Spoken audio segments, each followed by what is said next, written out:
Another week, and a few more Democrats announced retirement. And another week, and Speaker Pelosi is back from another swing of her farewell tour, and more broken promises. And poor Josh, he's still waiting for his vote. Last time, in the third broken promise, he was very, very sure it was going to happen. I think he even got some champagne from the NRCC, but it just didn't take place. As the Democrats' agenda continue to stall out and Americans have no idea what's in the bill.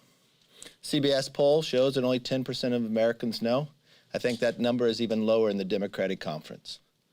Speaker Pelosi complained that it is the responsibility of others to tell the American people what the bill does.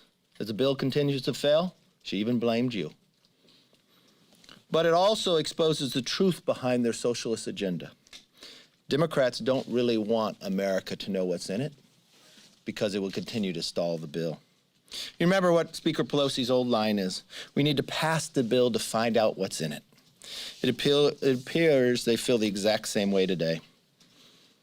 They first passed the $2 trillion bill earlier this year on a partisan basis that helped spur inflation into our country.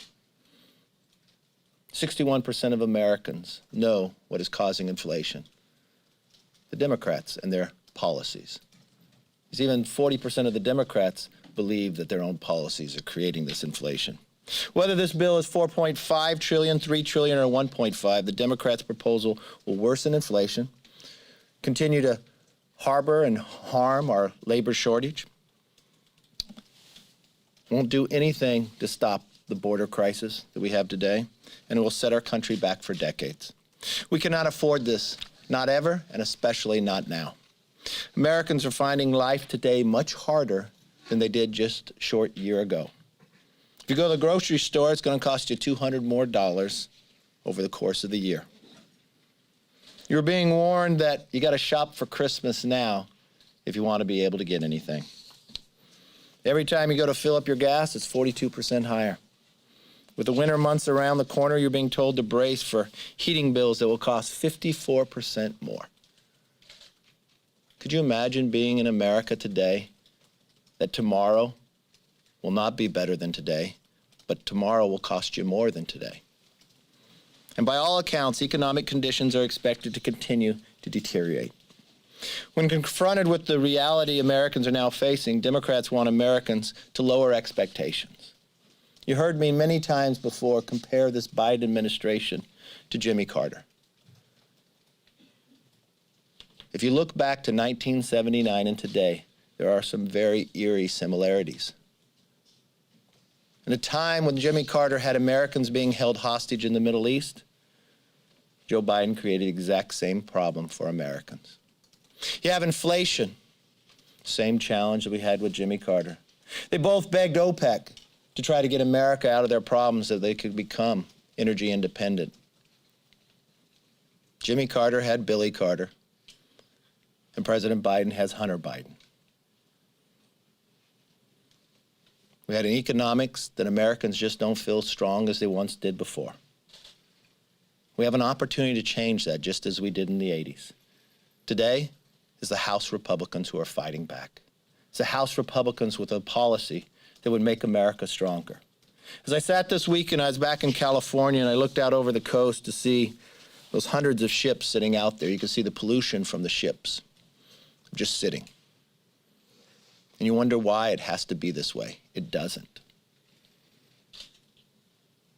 Under a Republican majority, we wouldn't have ships sitting out there coming into America. They'd be leaving with American products to other countries. They'd be able to be unloaded. People would be able to work. We would honor our heroes and not fire them from their jobs. It was a different course of action, and that's what we need to take. I'm not quite sure what the Democrats will get to. They don't have much to go to the floor. They continue to fight among themselves. They continue to have broken promises. And I expect next week we'll have a couple more announcements of retirements as well. With that, I'll open it up for questions. Yes, ma'am. What's your response to Senate Republicans who are still pushing some members of the House to vote for the bipartisan infrastructure bill if it's a standalone vote? Well, they're the only ones who think it's a standalone bill. because you heard President Biden come to the floor, come to the Hill with the Democrats and say it's no longer a standalone bill, it's viewed as one bill.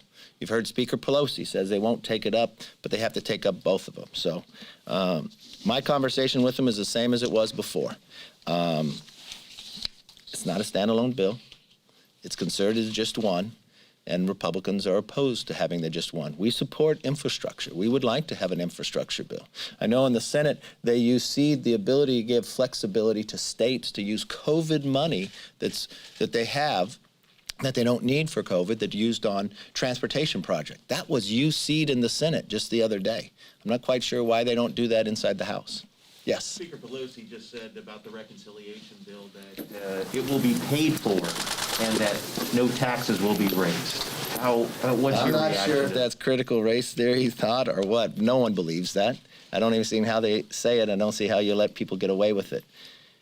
We're sitting with a real challenge here that it's going to cost trillions of dollars. Someone's going to pay for it, but it's a future generation. It's the same reason why when they say that they changed the $600 to target American bank accounts, that somehow it changed when it went to $10,000. Do you know what that truly means? Any American who makes more than $29 a day or spends $29 a day, you are a target. And that's the majority of Americans. And doesn't it also say that the Treasury Secretary has the ability to be able to go after still whatever accounts that they want to? Think, for instance, what they're proposing, to hire 85,000 new IRS agents. Do you know how much 85,000 people is? That's a larger population than Scranton, Pennsylvania, president's hometown that he was at last night. That's what he's proposing in this bill. Yes, ma'am. Are you okay with people defying congressional subpoenas? What are you talking about? Well, obviously, the House is holding a vote today to hold Bannon in contempt for refusing to comply with the subpoena, and GOP leaders are urging a no vote on that. No, they're issuing an invalid subpoena. Issuing an invalid subpoena weakens our power, not if somebody votes against it. He has the right to go to the court to see if he has executive privilege or not. I don't know if he does or not, but neither does the committee. So they're weakening the power of Congress itself by issuing invalid subpoena. Yes. To say that? He was a private citizen, during the time. Look, I don't know the answer to that. The courts decide that. So why don't you allow him to go to court to make that decision? When a Republican majority. Yes, sir. A group of House Republicans are headed to Glasgow for the climate summit next week. I'm curious, what message would you like those Republicans to deliver to global leaders on climate change? Well, I think climate change is a real challenge for us, and the one thing I firmly believe, everybody has to participate. You've watched what America's been able to do by lowering our CO2. We've done a tremendous job, and we're able to do it by becoming energy independent at the same time. You need all the above. And if you look at what the Republicans have been able to offer, we're going to solve this problem by utilizing technology, not by putting restrictions on people. And you got to hold people accountable. And if you're going to allow China continue to produce and America not, it's going to put us in a harm's way. I just want to press you on this. What makes it invalid? This is a committee that Congress created, that the House created, that... The House created. They issued a subpoena by the chairman, which all these things are allowed under the rules. The House created the committee with a vote. So what makes it invalid in your eyes? Yeah, the first premise that you said. The House did not create something.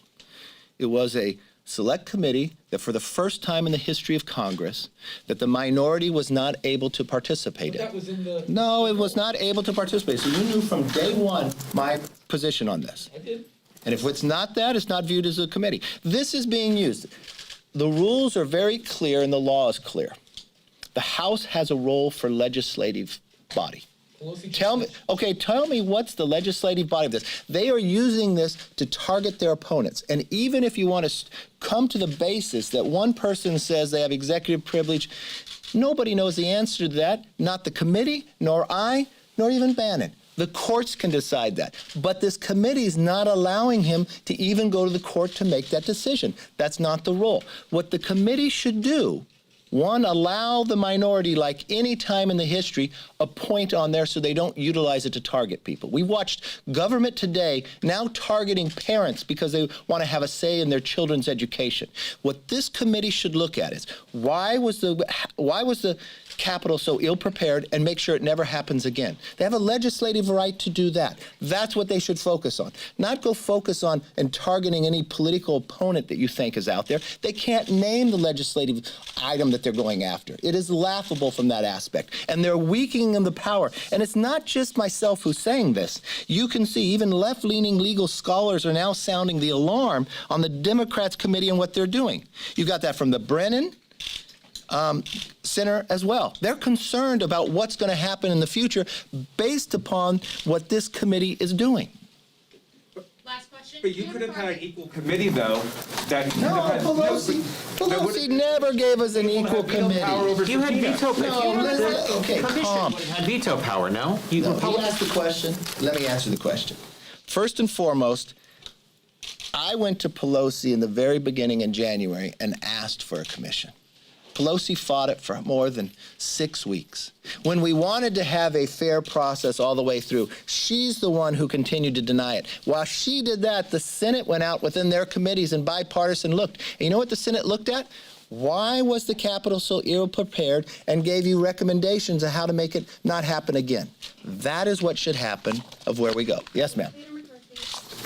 Donald Trump put out a statement recently where he brought up election fraud. He said if Republicans will not be voting in 2022 or 2024 if they do not fix these issues. Is that messaging helpful for House Republicans who are trying to retake the majority this coming election cycle? Look, fundamental thing, I firmly believe people should participate in their elections. We're seeing what happened based upon the last election, that now we have inflation.